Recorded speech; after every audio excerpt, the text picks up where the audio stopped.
जय हिंद दोस्तों। क्या आप सोच सकते हैं एक शांत पहाड़ी सफर जहां सिर्फ तस्वीरें लेनी थी, वहां गोलियों में कहानियां लिख दी।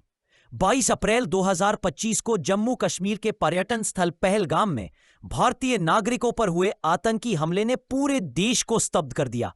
26 निर्दोष पर्यटकों की मौके पर ही मौत हो गई, जबकि 30 से अधिक घायल है। ये पुलवामा के बाद का सबसे भयावह आतंकी हमला माना जा रहा है। अटैक इतनी सटीक प्लानिंग से किया गया था कि सुरक्षा बलों को पहुंचने में वक्त लग गया। इससे साफ है, civilian populations are now the deliberate targets, not collateral damage. TRF, the resistance front, ने टेलीग्राम पर इस हमले की जिम्मेदारी ली। एक नया चेहरा, लेकिन उसी पुरानी सोच का विस्तार। देश भर में शोक और आक्रोश का माहौल छा गया। दुनिया भर के नेताओं ने भारत के साथ एकजुटता जताई और पाकिस्तान पर उंगली उठी। सूचना, इस एनालिसिस में शामिल सभी डेटा विभिन्न फेमस न्यूज आउटलेट्स जैसे Reuters, business today, NDTV world, times of India and India today से लिए गए हैं। वीडियो पसंद आए तो तुरंत सब्सक्राइब करें। ऐसी ही जियोपॉलिटिकल एनालिसिस और सच के साथ हम हर रोज वापस आते हैं। अब बात करते हैं टीआरएफ, द रेजिस्टेंस फ्रंट, उस नकाब के बारे में जिसने आतंक को नया नाम देने की कोशिश की। 2019 में आर्टिकल 370 हटाए जाने के बाद पाकिस्तान के इशारे पर टीआरएफ का जन्म हुआ। इसको पेश किया गया एक कश्मीरी जन आंदोलन के रूप में, लेकिन हकीकत में यह सिर्फ लश्कर-ए-तैयबा का नया डिजिटल चेहरा है। एन्क्रिप्टेड ऐप्स जैसे टेलीग्राम और थ्रीमा पर टीआरएफ नए लड़ाकों को भर्ती करता है, ट्रेनिंग देता है और ऑपरेशंस प्लान करता है, all under LeT's command from Pakistan. NIA की रिपोर्ट साफ कहती है टीआरएफ के फंड्स और ऑपरेशंस दोनों पाकिस्तान में बैठे एलईटी हैंडलर्स ही कंट्रोल करते हैं। 2023 में भारत सरकार ने इसे यूएपीए के तहत बैन किया, एक जरूरी कदम, लेकिन शायद बहुत देर से। This isn't just propaganda. TRF is LET 2.0, camouflaged in modern tech but rooted in the same old terror। Pahalgam के हमले के तुरंत बाद भारत ने 3 मोर्चों पर जवाब दिया, सैन्य, खुफिया और कूटनीतिक। यह प्रतिक्रिया सिर्फ सिंबॉलिक नहीं थी, it was Swift, coordinated and strategic. सबसे पहले एनआईए ने देश भर में टीआरएफ के सस्पेक्टेड साइबर ऑपरेटिव्स पर छापेमारी की। कई encrypted chats, dummy bank accounts और इंटरनेशनल मनी ट्रेल्स का खुलासा हुआ। साथ ही भारतीय सेना ने एलओसी के पास चलाया ऑपरेशन सिंदूर। टीआरएफ और लेट के लॉन्च पैड्स को प्रिसाइज ड्रोन स्ट्राइक से तबाह किया गया। विदेश मंत्रालय ने 20 से अधिक देशों को डिप्लोमेटिक डिमार्चेस जारी किए। टीआरएफ और पाकिस्तान की भूमिका पर विस्तार से जानकारी दी गई। एस जयशंकर ने क्वाड देशों से सीधे संवाद किया और अमेरिका, जापान, ऑस्ट्रेलिया ने भारत के स्टैंड को सपोर्ट किया। इंडिया ने एक डॉसियर भी पेश किया जिसमें टीआरएफ की आतंकवादी गतिविधियों और पाकिस्तानी संबंधों के ठोस प्रमाण थे। यह एक यूनिफाइड रिस्पॉन्स था जहां भारत ने दिखा दिया कि हर मोर्चे पर आतंकवाद का मुकाबला किया जाएगा, चाहे वो सीमा पर हो या संयुक्त राष्ट्र में। दोस्तों, अगर आपको ऐसी डिटेल रिपोर्टिंग पसंद है तो चैनल को जरूर सब्सक्राइब करें। हर रोज नए फैक्ट्स के साथ वापस लौटेंगे। अब सवाल उठता है, अमेरिका किसी संगठन को आतंकवादी घोषित कैसे करता है? यूएस सेक्रेटरी ऑफ स्टेट के पास यह अधिकार होता है। इमिग्रेशन एंड नेशनैलिटी एक्ट के सेक्शन 219 के तहत 3 कसौटियां होती है। पहली, वो संगठन विदेशी होना चाहिए। दूसरी, उसे टेररिज्म में संलिप्त होना चाहिए या उसकी योजना बना रहा हो। तीसरी, उसकी गतिविधियां यूएस नेशनल्स या नेशनल सिक्योरिटी को खतरे में डालती हो। इस प्रक्रिया में एफबीआई, सीआईए, डीएचएस और ट्रेजरी जैसी एजेंसियां इंटेलिजेंस और थ्रेट असेसमेंट देती है। Once the FTO tag is approved, उस संगठन की सारी यूएस बेस्ड एसेट्स फ्रीज कर दी जाती है, ट्रैवल बैन लागू हो जाता है और कोई भी सपोर्ट देना फेडरल क्राइम बन जाता है। यह डेजिग्नेशन न सिर्फ सिंबॉलिक है, it empowers allied nations to take multilateral action too। TRF को भी इसी प्रक्रिया के तहत एफटीओ और एसडीजीटी दोनों घोषित किया गया। 17 जुलाई 2025 ये तारीख भारत की काउंटर टेरर डिप्लोमेसी के इतिहास में दर्ज हो गई। On this day United states ने टीआरएफ को आधिकारिक रूप से फॉरेन टेररिस्ट ऑर्गेनाइजेशन और स्पेशली डेजिग्नेटेड ग्लोबल टेररिस्ट यानी एसडीजीटी घोषित कर दिया। यूएस ने साफ कहा, TRF is a Pakistan-based group responsible for attacks like Pahalgam and operates under LET's umbrella। इस घोषणा के बाद TRF की ग्लोबल एसेट्स फ्रीज कर दी गईं। अमेरिका के सभी फाइनेंशियल इंस्टीट्यूशंस को आदेश दिया गया कि टीआरएफ या उसके सहयोगियों से जुड़े किसी भी लेन देन को ब्लॉक करे। यह सिर्फ कागजी कार्रवाई नहीं है, this is a legal and financial chokehold. India ने इस कदम का खुले दिल से स्वागत किया। यह Indo US counter terrorism cooperation का नया अध्याय है। वॉशिंगटन ने इस बार न केवल शब्दों में बल्कि कानूनी कार्यवाही में भी भारत का समर्थन किया है। यह कार्रवाई टीआरएफ के साथ साथ पाकिस्तान बेस्ड प्रॉक्सी ग्रुप्स के लिए भी एक चेतावनी है।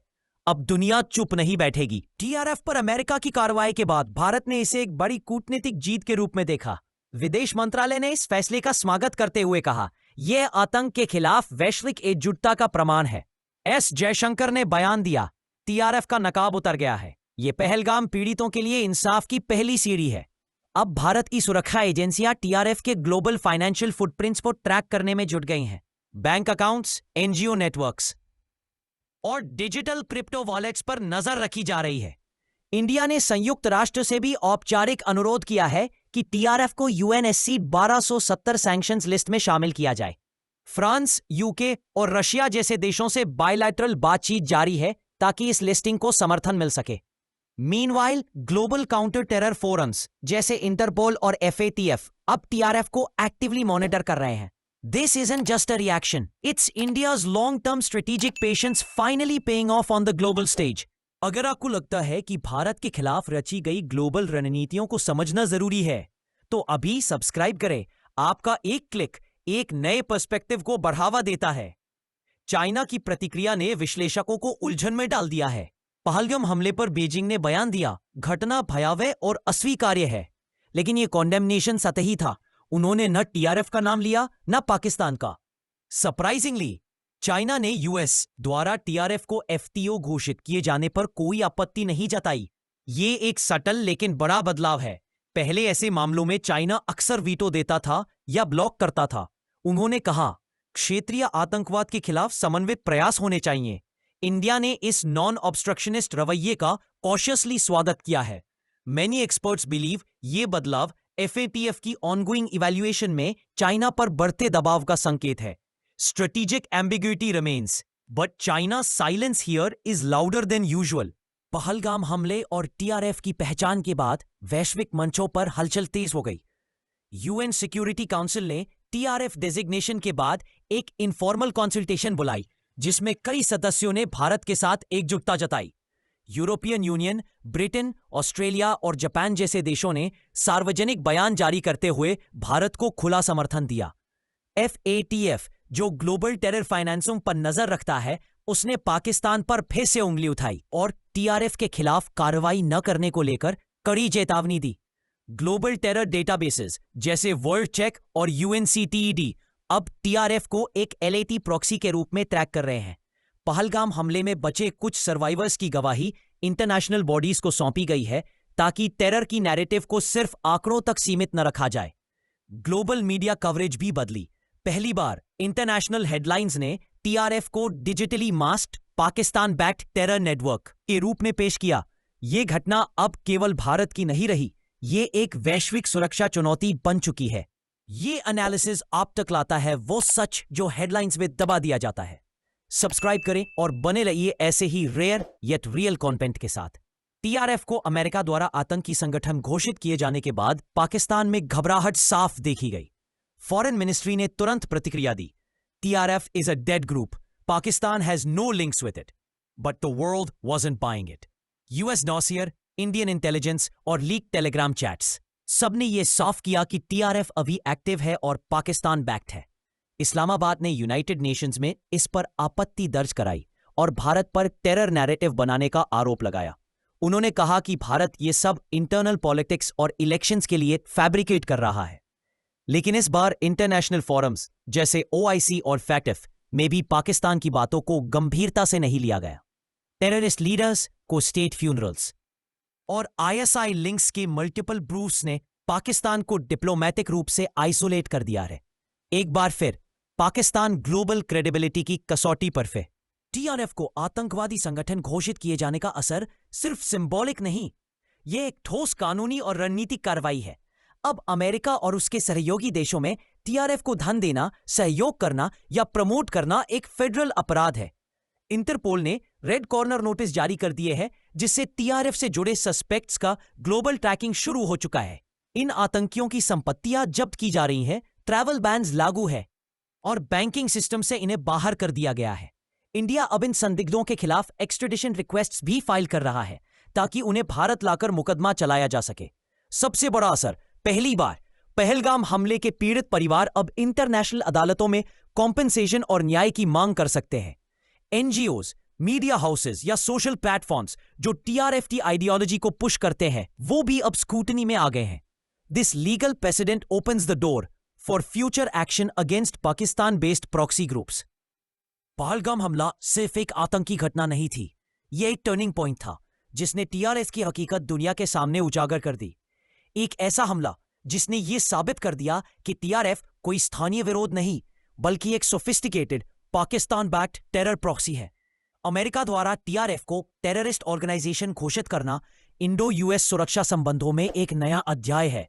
भारत की डिप्लोमैटिक मशीनरी, विदेश मंत्रालय, खुफिया एजेंसियां और सुरक्षा बल एकजुट होकर ग्लोबल मंचों पर टीआरएफ को आइसोलेट करने में सफल रही। इस हमले और उसके बाद की कार्रवाई ने पाकिस्तान की दोहरी नीति को एक बार फिर बेनकाब कर दिया है, जहां एक तरफ वो शांति की बात करता है और दूसरी तरफ आतंकी नेटवर्क को पोषण देता है। The world has finally acknowledged that terrorism in Kashmir is not local unrest but state-engineered warfare. TRF का मुखौटा उतर चुका है और अब बारी है दूसरे चेहरों की। The battle is not over, but the global narrative has finally begun to shift. जय हिंद, जय भारत।